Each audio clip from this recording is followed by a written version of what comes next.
প্রথম লেগের আগে যতটা উত্তাপ ছড়িয়েছিল পার্ক দে প্রিন্সেসে, এবার ঠিক ততটাই নীরবতা বার্সেলোনায়। অপ্রত্যাশিত ফলটা একেবারে নিশ্চুপ করে দিয়েছে পিএসজিকে। অন্যদিকে বরাবরই মুখের কথার চেয়ে মাঠের খেলা নিয়েই বেশি মনোযোগী কাতালুনিয়ানরা।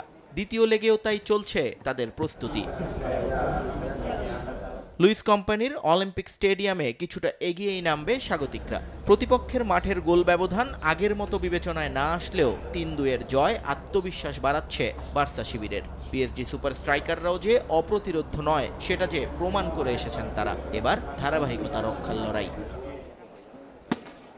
অন্যদিকে নিজেদের ছাড়িয়ে যাওয়ার লড়াইয়ে নামতে হচ্ছে প্যারিসিয়ানদের।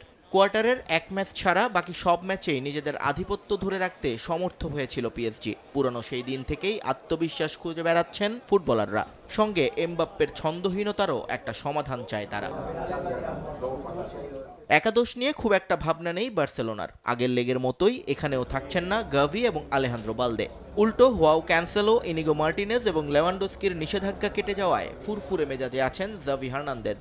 চিন্তা শুধু একটাই, আগের লেগে হলুদ কার্ড দেখায় ঘরের মাঠে সার্জি রবার্তোর সার্ভিস পাবে না কাতালান ক্লাবটি। তবে পেদ্রি ইয়ামাল এবং কুবার্সির ফর্ম একেবারে নির্ভর রাখছে বার্সাকে। দেশের ১ নম্বর নেটওয়ার্কে মাইজিপি অ্যাপে রিচার্জ হবে এমবি ছাড়াই ১ ক্লিকে।